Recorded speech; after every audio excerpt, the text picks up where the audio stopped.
Eu tendo a preferir, eu costumo preferir no púlpito, fica com mais cara de presidente, né? Tipo, né? Olá, meus amigos. Mas acho que andando também funciona, se o presidente me autorizar. Então, perfeito. Boa tarde a todos. Obrigado por me receberem.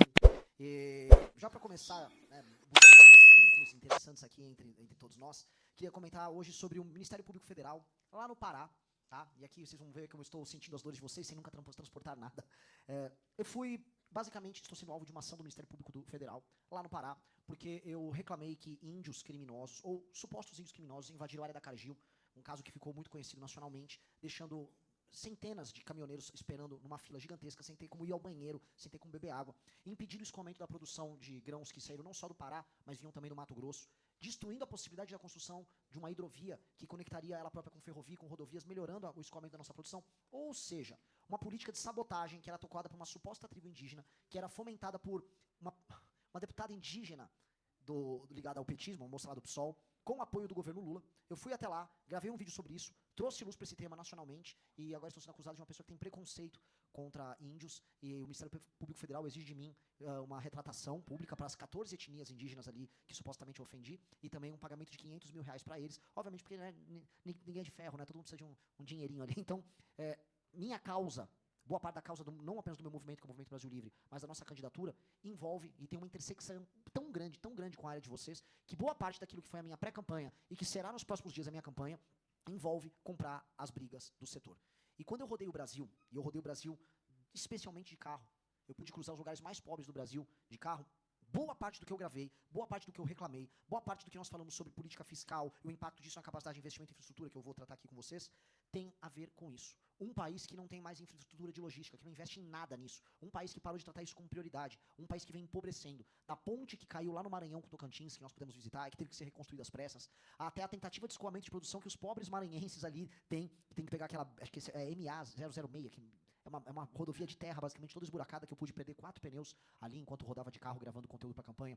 Tá? Do drama, que é o pessoal lá de Santa Catarina e do Rio Grande do Sul, para pegar a sua produção das suas cooperativas que vêm do oeste e que precisam escoar no porto e que não conseguem, dos próprios portos que têm, por vezes, acessos logísticos muito ruins. O Brasil é um país que desistiu de investir na sua própria infraestrutura, que politizou esse tema, que você vai fazer uma ferrogrão, eu acho esse assunto da ferrogrão fascinante. Num trecho da ferrogrão, tem uma tribo indígena que está, acho que 140 km de distância, avisou, não, o barulho da ferrovia vai nos atrapalhar, nossa herança, não sei o quê. E aí foram junto com o PSOL tentar embargar a continuidade de uma obra que vai escoar a produção na carga dos bilhões e bilhões e bilhões de reais, simplesmente porque sim.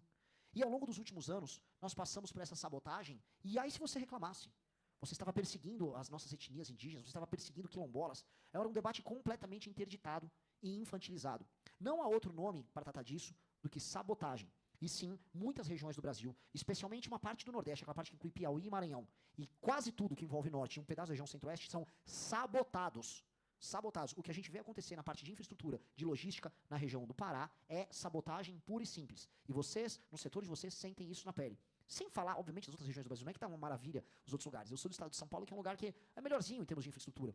Mas a ótima apresentação aqui que foi feita nos mostra que quando a gente coloca um termo de comparação os Estados Unidos da América, aí a gente se assusta. Nos Estados Unidos da América, se você mora na Flórida, você recebe na tua casa o plano de investimento em infraestrutura dos próximos 10 anos, que é tocado pelo Estado. Você sabe as obras que serão feitas, os prazos das obras, quando elas serão entregues. A ideia de expansão, olha, essa cidade vai crescer, esses setores vão crescer, portanto temos que investir nessa infraestrutura. Mesmo modelo que acontece na China, talvez o grande lugar que investe em infraestrutura no mundo, que tem boa parte do seu PIB cada vez mais colossal sendo investido na própria infraestrutura. Não há nação poderosa que não tenha infraestrutura poderosa. Isso tem que ser uma premissa. Só que nós não somos isso. Nós somos o país que permite que todo mundo, desculpa o termo, meta o bedelho nos nossos assuntos. E como? Fui citar aqui o caso da Ferrogrão, o caso da tribo indígena. Aquela tribo indígena que está trabalhando com um PSOL para judicializar a obra da Ferrogrão, recebe e trabalha com ONGs. Essas ONGs lá cuidam supostamente do interesse indígena. Qualquer um que entre no portal Transparência das ONGs percebe que elas têm vínculo de financiamento com outras ONGs, essas sim pertencentes a nações que concorrem com a nossa agricultura, maiormente nações europeias. Aí do que interessa a nós no Brasil sermos tutelados por ONGs da Noruega, da França, da Alemanha, especialmente França e Alemanha, que tem uma opinião a dar sobre a relação entre tribos indígenas e ferrovias no nosso território. Isso é interferência política, isso é sabotagem, e eu tive a oportunidade de tratar isso diante dos embaixadores europeus. Não digo que o clima esquentou, que como eles são diplomatas, a coisa é sempre muito diplomática no trato. Mas eu fui muito claro, eu falei, as suas ONGs serão colocadas para fora do Brasil. Nós temos que abrir CPIs, nós temos que passar projetos de lei que impeçam organismos internacionais privados ligados ao interesse político e econômico privado de sabotarem a atividade econômica do nosso país. Quis trazer essa história para abertura aqui, para mostrar que a interdição nesse tema, ela acontece em muitos termos. Em termos políticos, como acabei de citar aqui, mas acima de tudo, em termos de regulamentação e ausência de segurança jurídica e econômica. E é isso que o nosso governo vai atacar. De maneira muito clara. O licenciamento ambiental, pauta que passou já há algum tempo atrás, agora que foi finalmente, né, zerado. O licenciamento ambiental que entrou, acho que foi em vigência agora em fevereiro, será uma revolução para os investimentos em infraestrutura.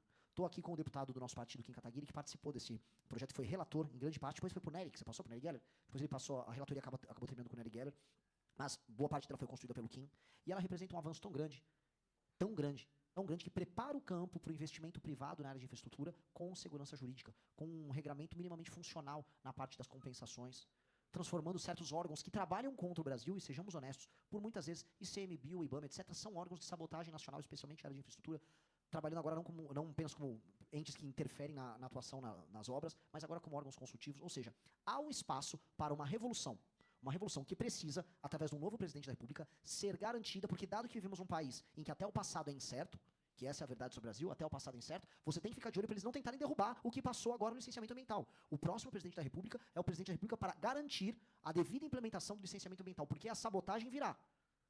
Diz, não, fique tranquilo que no STF o entendimento é de manutenção. Sei.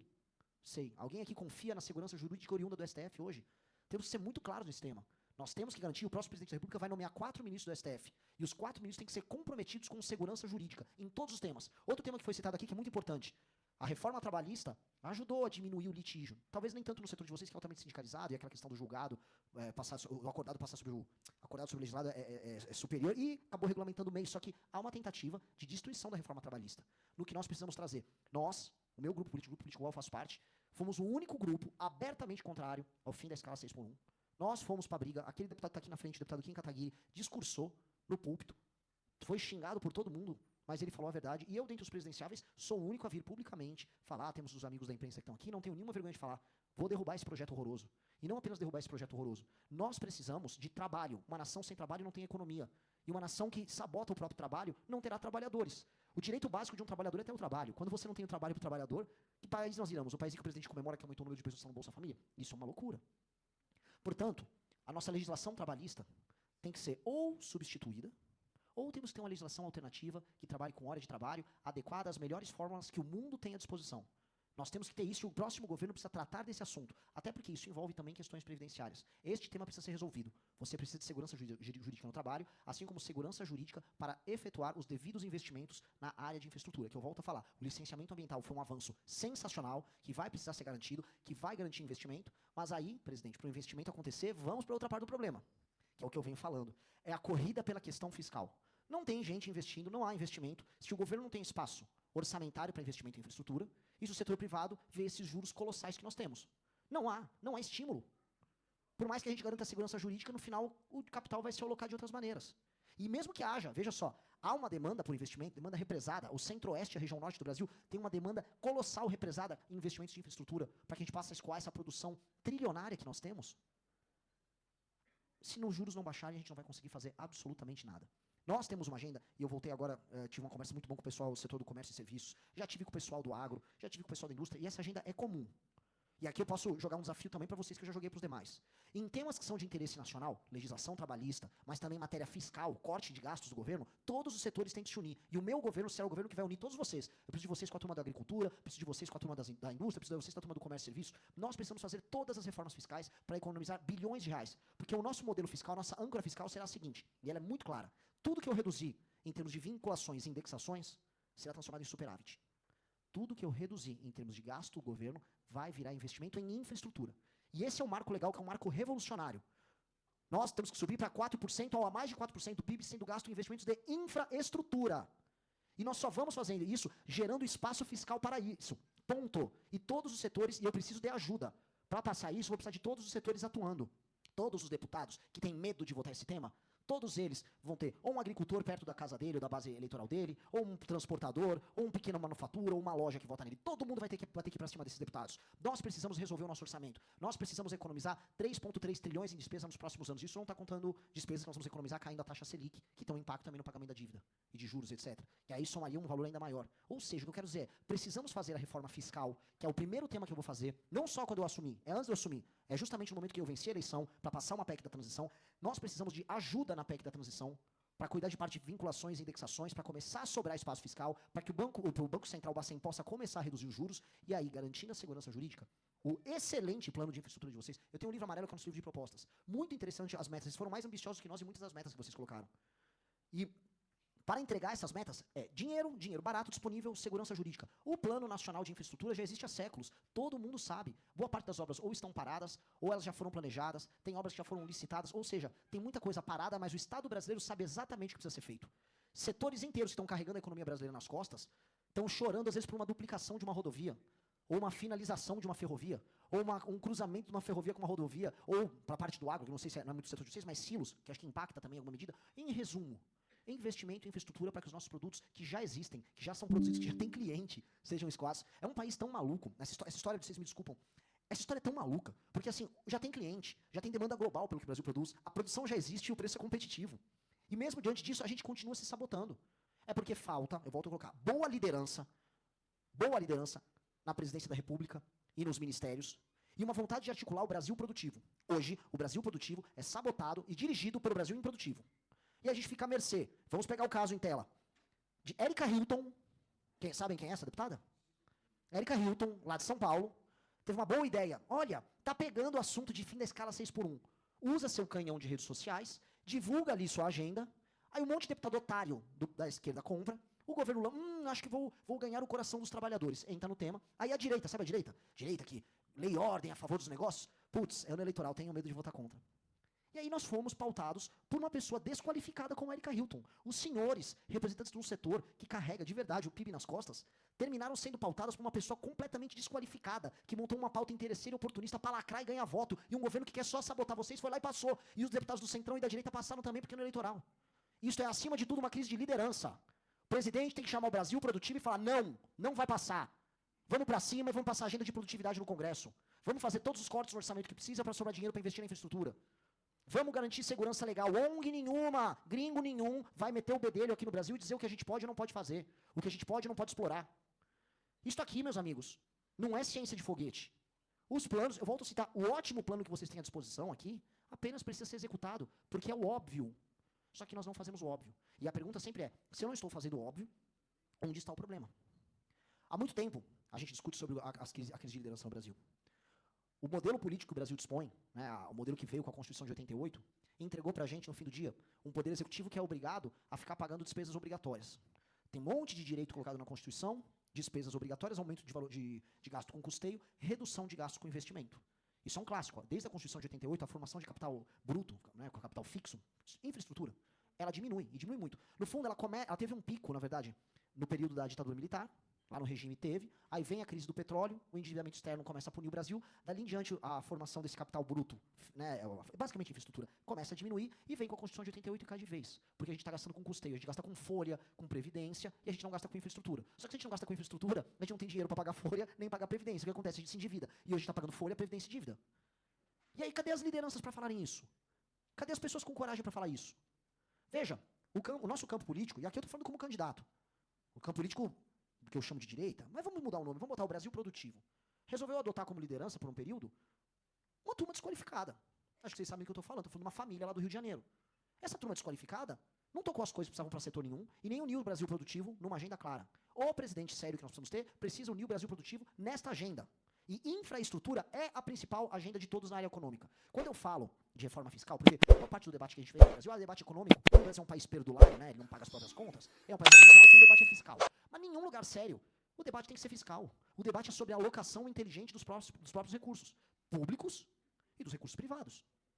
Ah, a China investiu mais em tecnologia. Não, fulano investiu em infraestrutura. Não, fulano está formando melhor a própria mão de obra.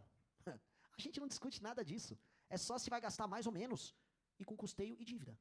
Isso é coisa de louco. Nós somos um país de malucos.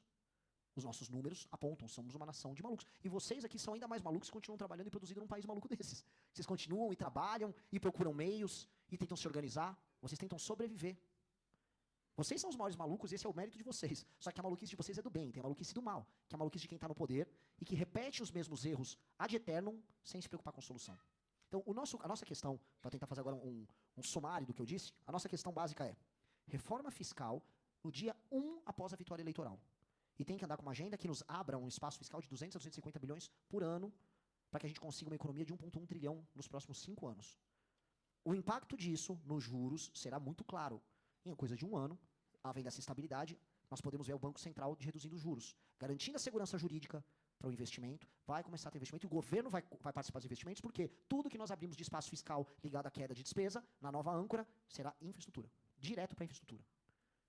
Infraestrutura, especialmente a gente pegando agora setores e áreas que têm uma maior demanda produtiva represada, ou seja, estados e regiões que você já tem produção e que estão sendo afetados pela ausência de infraestrutura vão receber um trabalho emergencial. E o trabalho é ligado à produção de PIB, porque nós precisamos, para investir, aumentar PIB, ponto. Há uma busca desesperada do nosso governo por gerar PIB. Então, se está lá no Maranhão, eu preciso ligar lá com o Porto de Itaqui, ali em cima, e não tem uma estrada decente, vamos terminar urgente a estrada. Se está precisando duplicar as vias ou terminar a ferrovia para conectar o Mato Grosso com o Pará, vamos correr com isso, urgente. Se Santa Catarina está precisando duplicar a rodovia, vamos duplicar urgente. E é com urgência, baseado em PIB. Porque o meu primeiro governo, o primeiro mandato do Partido Missão, tem esse senso de urgência. Precisamos transformar esse investimento em PIB urgente, garantindo o tempo todo a segurança jurídica, sendo o maior amigo da segurança jurídica, porque não existe investimento de longo prazo sem segurança jurídica. E mais, não existe investimento externo de longo prazo sem segurança jurídica. Ninguém consegue, e eu tentei explicar para os embaixadores já sabem, mas quando eu estive nos Estados Unidos, fui tentar conversar com investidores americanos e europeus sobre essa loucura, eles não entendem. Eles não entendem. Eu falei, mas calma. Aí, volta aqui. Aí o índio falou que a obra tem que... Aí eu falei, sim, aí tem um órgão do governo que faz a obra parar. Eu falei, mas por que o governo tem um órgão que faz a própria obra parar se a obra tinha sido autorizada? Eu falei, mas por que alguém põe o dinheiro nisso? Eu falei, é por isso que vocês, americanos, não estão pondo dinheiro a contento nisso. Mesmo quando o mundo, por vezes, passa por altas de liquidez. E o dinheiro podia ser direcionado para obras de infraestrutura. O gringo não entende. Se nem a gente aqui entende, imagina o gringo. Então, garantir a segurança jurídica aos juros baixos é garantir, inclusive, investimento externo. E aí talvez a gente até aumente essa disparidade, vai ter muito investimento privado para andar nesse setor.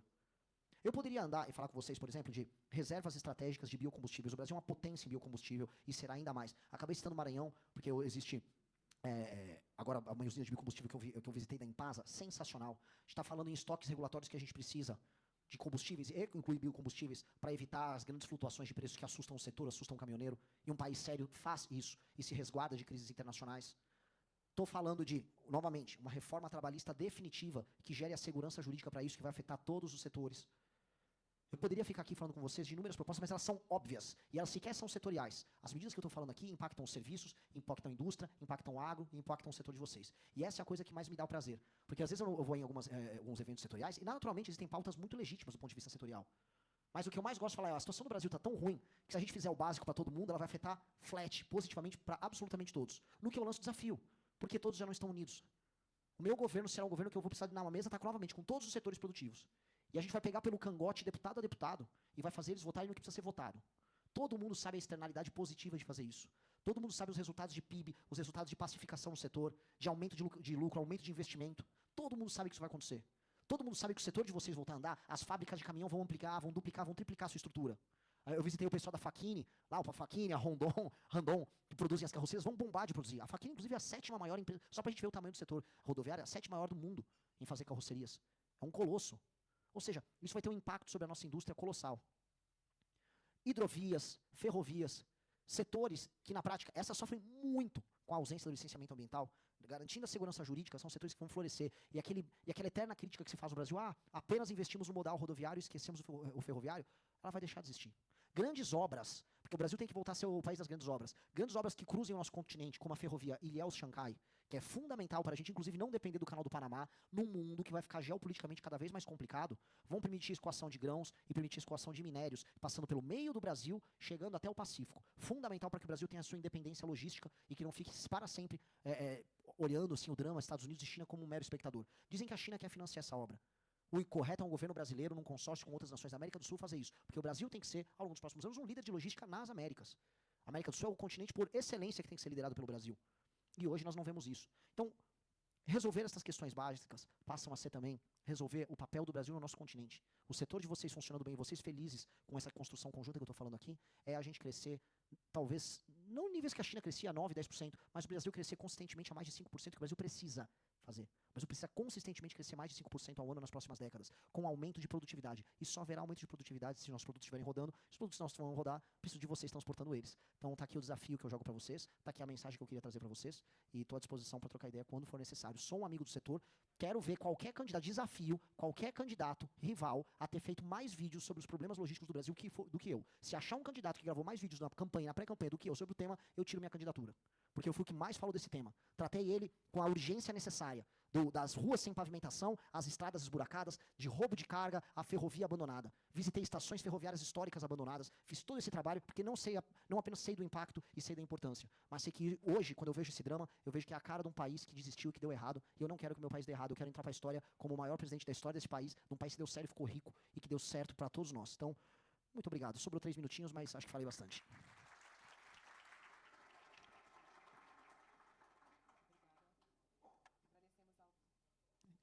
Agradecemos ao candidato Renan Santos. E agora teremos a oportunidade de ouvir 3 perguntas para o candidato de representantes dos diversos setores do setor transporte brasileiro. O sistema transporte reúne diferentes modais e atividades essenciais para o desenvolvimento econômico e social do país, aqui representados por empresários, executivos e lideranças de entidades nacionais comprometidas com o fortalecimento da logística, da mobilidade e da infraestrutura brasileira. Cada participante terá a oportunidade de fazer uma pergunta e o candidato terá 3 minutos para responder a cada uma delas. Convidamos para a primeira pergunta a representante do Transporte Rodoviário de Cargas, a senhora Daniele Capobianco, presidente da FENAVAL, Federação Nacional das Empresas de Transporte de Valores. Boa tarde a todos. Boa tarde, candidato Renan. O transporte rodoviário, ele responde por uma parcela fundamental da movimentação de cargas e de riquezas no Brasil. E ele enfrenta importantes e significativas questões relacionadas à segurança nas estradas, à qualidade da infraestrutura, custos operacionais e escassez de mão de obra, como vimos aqui no estudo apresentado. Quais seriam as medidas que o senhor pretende adotar para poder enfrentar essa problemática tão importante para o setor? Obrigada. Acho que, em termos amplos, eu abordei isso na abertura que eu fiz, especialmente no aumento da capacidade de investimento, atrelado a regiões brasileiras que têm uma demanda represada. Então, onde tem muita necessidade de aumento da malha rodoviária, por exemplo, você tem regiões no sul, mas se for falar conexão entre São Paulo e Rio de Janeiro, ela é horrorosa. Eu estou falando dos 2 estados talvez mais importantes do Brasil hoje. Então, é natural fazer esse trabalho. E aí eu vou aproveitar então para falar um tema que eu não abordei na abertura, que envolve segurança na área rodoviária. Porque boa parte do roubo de carga do Brasil, ele é vinculado às facções criminosas e é uma das atividades mais lucrativas das facções criminosas. Mas facções criminosas também usam questões logísticas, por exemplo, colocar cocaína dentro de cargas como café, para poder escoar essa carga no Porto de Santos e mandar para a Europa. Porque a cocaína e o café têm uma densidade mais ou menos similar. Isso acontece em cidades, por exemplo, do interior de São Paulo, na Rota Caipira. Então, aí eles precisam de controle logístico e operacional nas estradas em certas cidades para poder fazer as operações deles. Então, isso acontece e acontece muito. A destruição do crime organizado representa, em última instância, a destruição de uma dessas operações, que eu volto a colocar, é uma das operações mais lucrativas que eles têm. Certos estados, como o Rio de Janeiro, padecem demais com esse problema. Todo mundo sabe que entregar carga no Rio de Janeiro é um Deus nos acuda. E justamente é ali que opera o Comando Vermelho. O Comando Vermelho tem nessa aí, acho que a segunda ou terceira atividade principal de negócios deles, que é o roubo de carga, e que precisa acabar. É uma coisa que eu não tenho nada a dizer além de isso estará conectado ao nosso trabalho de destruição da operação do crime organizado. E que nem é o trabalho que eu comento muito, que é o trabalho que nós vamos fazer de reocupação territorial. Né? Você tem territórios inteiros ocupados pelo crime. É uma operação, eu pude depois conversar com o pessoal da Polícia Federal em São Paulo, o trabalho de armeiros que existem. Então, uma facção como o PCC, mas o Comando Vermelho também faz isso. Eles oferecem, né, ficando com um percentual do lucro no roubo da carga, eles oferecem as armas, oferecem apoio logístico, todo o equipamento. Às vezes você é um grupo de 3, 4 ladrões, tem alguma experiência na área, e aí o PCC entra ali com o equipamento, com toda a estrutura, com os carros roubados, para você poder fazer esse assalto. Ou seja, eles têm uma estrutura altamente profissionalizada para o fornecimento de equipamentos para esses assaltos. A destruição da operação de facções criminosas é a destruição desse elemento que gera risco para o setor de vocês. Então, queria agregar, que acho que boa parte eu já havia comentado na abertura, queria agregar com isso. Isso é um mal, é um medo que tem que desaparecer. E isso está permanentemente correlacionado à destruição das operações das facções. Obrigada, candidato, pela resposta. E dando sequência, convidamos, representando o transporte rodoviário de passageiros e a mobilidade urbana, o senhor Francisco Cristóvão, diretor-presidente da Associação Nacional das Empresas de Transportes Urbanos, NTU.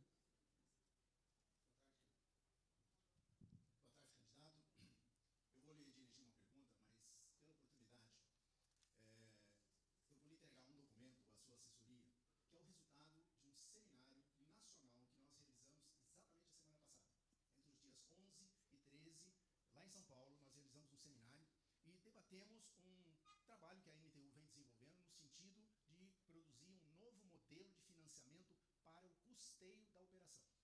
O BNDES acaba de lançar um importantíssimo programa de financiamento para investimento em infraestrutura e também em frota.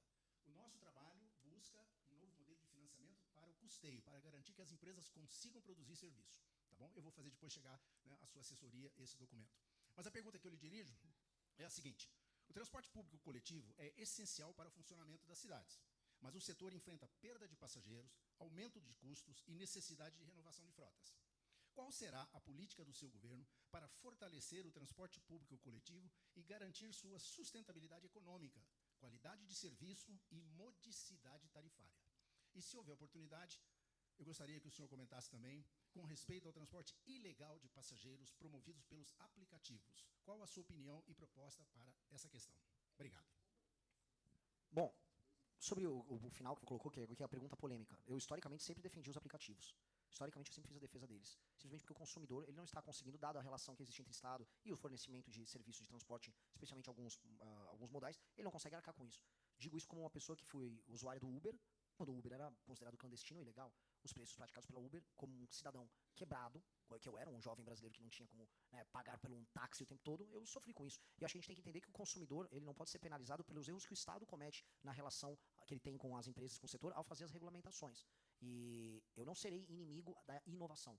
A inovação e o transporte, quando bem adequados, quando bem regulamentados, fazem o bem para todos. Eu acho que boa regulamentação faz bons amigos e gera bons serviços e trata bem os consumidores. E eu acho que todo mundo aqui também não tem medo da concorrência. Na verdade, a inovação ela vai chegar para todos nós, gostemos ou não, e o número de setores brasileiros que vão sofrer com a chegada dela vão se adaptar. O importante é sempre ter uma devida regulamentação, uma regulamentação bem feita, entendendo, novamente, que o consumidor e o sistema concorrencial tem que ser respeitado. Ponto. Esse é o primeiro passo. Então, eu não trabalharei de modo a classificar inovação como clandestino. Eu vou entender que existe uma inovação, e a inovação tem que ser adequada a um regime que tem que ser amiga do consumidor acima de tudo. Sobre as empresas de transporte, especialmente as municipais, a gente pode comentar aí, tem dois elementos que a gente tem que enfrentar. Primeiro, um elemento que existe, que é a infiltração de crime organizado, tem um pouco a ver com a pergunta anterior, e a gente não pode permitir que crime organizado e grupos políticos locais façam uma infiltração que tem, ali sim, um incentivo perverso à manutenção de determinadas rotas, simplesmente para manter contratos baseados em quilometragem, que eu acho que não são bons. Às vezes você tem o ônibus que fica rodando vazio, batendo lata, e aí aquilo gera basicamente um custo que é redistribuído na tarifa para as outras pessoas.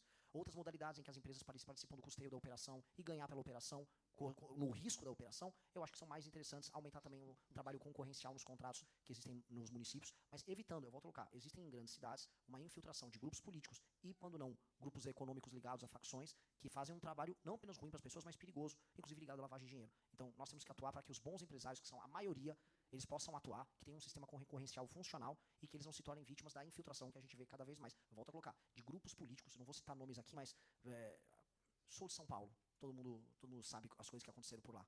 E grupos criminosos que a eles beneficia a inexistência de concorrência, a existência de rotas, por vezes, irracionais, e modelos contratuais que não são baseados no transporte de pessoas, no volume de transporte de pessoas, mas sim, às vezes, quilômetro corrido, como acontece em muitos lugares. Eu acho que isso acaba tendo impacto nas tarifas, mas eu estou muito curioso pro documento que você está mandando. Quero ver o documento, porque eu não gostaria, não seria legal, da minha parte, eu querer interferir em tudo que há nos municípios, e na capacidade dos municípios de fazer o provimento dos transportes ou de certos serviços. Mas, muitas vezes, diante de infiltração, ou política, ou, infelizmente, de facções, será necessário algum tipo de regulamentação top-down. Então, eu estou muito curioso para ver e vai ser um prazer ler. Obrigada, candidato. E para a terceira e última pergunta desta rodada, convidamos, representando o setor de infraestrutura de transporte e logística, o senhor Roberto Pena Chaves, vice-presidente jurídico, governança, compliance, relações governamentais e auditoria interna da Motiva Infraestrutura de Mobilidade S.A. Boa tarde, candidato. Eu tinha preparado uma pergunta aqui sobre segurança jurídica, mas o senhor já falou amplamente, falou muito bem. Eu queria focar num ponto aqui. A CNT fez uma apresentação contundente aqui sobre a importância do investimento privado no desenvolvimento da infraestrutura, na infraestrutura brasileira. A Motiva, sozinha, vai investir algo em torno de 60 bilhões de reais nos próximos anos no desenvolvimento da infraestrutura também, de rodovias e transporte sobre trilhos. Ou seja, a estabilidade contratual é super importante, estabilidade regulatória para a gente é super importante, né? E o que nós vemos hoje são agências reguladoras e outras autarquias com dificuldade estrutural, sem orçamento, e que não acompanha o crescimento do investimento privado em infraestrutura. Como o senhor pretende endereçar isso no seu governo? Olha, esse tema ele é um tema que está ficando cada vez mais recorrente por causa dessas brigas que a gente fica vendo entre Senado, Presidência da República, interferência política, vontade de nomear, e aí há uma sabotagem aos orçamentos de diversas agências reguladoras que pedem a sua capacidade de fiscalização ou de proposição de política pública, e aí o setor vai definhando, porque a própria agência que deveria ser parceira ou fiscalizadora não consegue atuar. Infelizmente, o modelo de nomeações, como nós temos, o presidente da República faz nomeação, e aí vai para o Senado, dá hiperpoderes ao Senado para que o Senado termine escolhendo quem sejam os representantes. Especialmente quando a gente tem no Senado figuras que têm interesses econômicos em determinados setores. Para não falar de algo do setor de vocês viram o caso da CVM, quando o Otto Lobo, que que era nomeado do Banco Master, foi sugerido como nome pelo Alcolumbre e pro próprio governo Lula colocar. São essas coisas insanas e malucas que a gente fica vivendo. Nós temos que ter um modelo novo para essas nomeações e nós temos que ter autonomia financeira para as agências reguladoras. A autonomia é fundamental. A formulação de política e a aplicação por parte da agência definitivamente não tem que depender do mau humor de um senador ou de um presidente do Senado que quer fazer uma nomeação e às vezes brigou com o presidente. Eu tenho certeza que, como próximo presidente da República, terei alguns problemas com o Senado vai querer fazer suas devidas nomeações em setores que eles não têm que palpitar para fazer defesa de interesses setoriais e lobbies que eles estão fazendo. Basta ver o lobby pouco republicano que o Master fez ali na CVM. Agora, a demanda de tantos setores sobre as agências, essa não é a primeira pergunta que eu venho recebendo, é tão grande que esse assunto vai ter que entrar na pauta do dia, porque isso está atrapalhando investimentos, está atrapalhando o funcionamento do setor e atrapalhando no fim do dia a produtividade brasileira. Ótima pergunta e muito obrigado. Gostou do conteúdo? Fortaleça o canal, inscreva-se, deixe o like e ative o sininho. Informação sem enrolação. Até a próxima!